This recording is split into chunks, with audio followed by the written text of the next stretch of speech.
Hello everyone, welcome back to online teaching of science lecture. We are studying chapter number 4, current, electricity and magnetism. Lead acid cell. The lead acid contains a lead electrode and lead oxide electrode, and both are dipped in dilute sulfuric acid. Here is red one is the lead oxide, means PbO2, and that carries a positive charge, and blue one is the lead electrode and that carries negative charge. The potential difference between these two is nearly 2 volt, and because of the chemical reaction between the substances in the cell, electrical charge is produced on both the electrodes and electric current flows through the load in the circuit. These kind of electric cells have a capacity to deliver large current. Hence, lead acid cells are used in cars, trucks, motorcycles and uninterrupted power supplies, means UPS. Nickel cadmium cell. Nickel cadmium cell. These days, a variety of gadgets are available which are required to be carried to different places. Such gadgets use nickel cadmium cell. The cells deliver 1.2 volt potential difference and are rechargeable. Electric circuit. This is a simple electric circuit. When a cell holder, an electric bulb and a plug key are connected by connecting wires as shown in the figure, and dry cell is fitted in the holder, then the bulb lights up by closing the plug key. Means that a current flows through the circuit and bulb lights up. This is the symbol of the cell.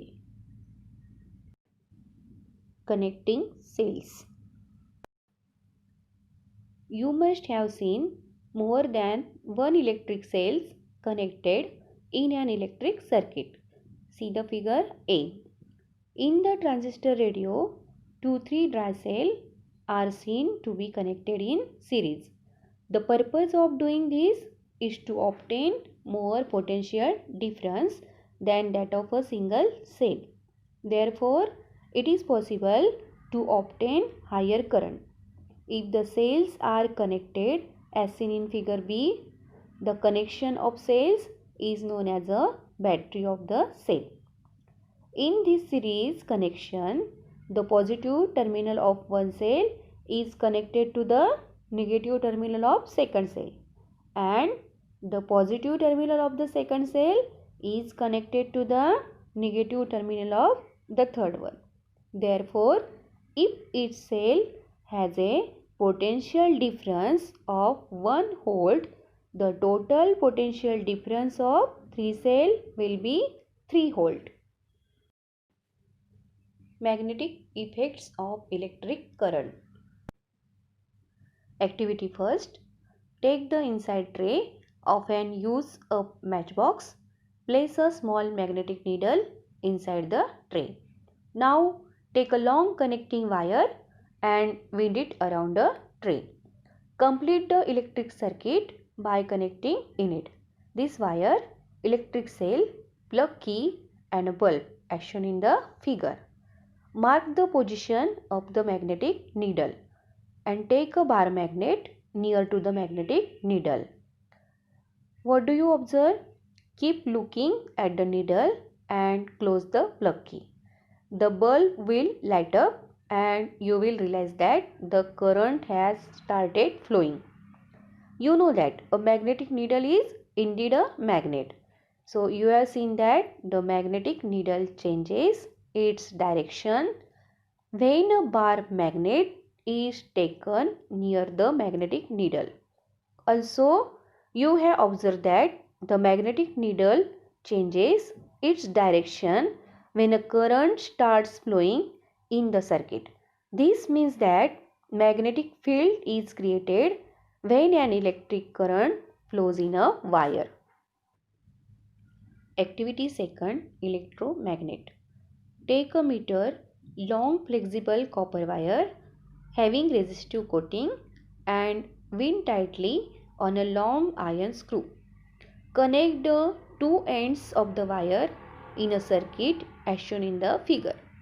Also connect an electric cell and a plug key in the circuit and keep 2-4 iron pins or small nails near the screw.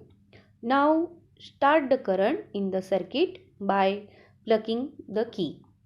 It will be noticed that the pins or nails have stuck to the tip of the screw. When the electric current flows in the wire, magnetism is produced in the coil around the screw, and because of that the screw also attains magnetism. As soon as the current is stopped, this magnetism vanishes. The system of coil and the screw is called an electromagnet. Electric bell. You must have seen the simple electric doorbell. Today, let us understand the working of the bell. A copper wire is wound around an iron piece. This coil acts as an electromagnet. An iron strip along with a striker is fitted near to the electromagnet. A contact screw is in touch with the strip. The electric circuit is connected as shown in the figure.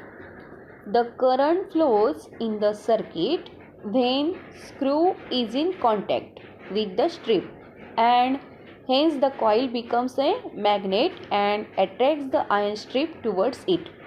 Therefore, the striker hits the gong and the sound is created. However, at the same time, the contact screw loses the contact with the strip and the current in the circuit stops. In this situation, the electromagnet loses its magnetism and the iron strip moves back and comes in contact with the contact screw. The electric current is then immediately restored and again the striker hits the gong by the above process. This action repeats itself and the bell rings.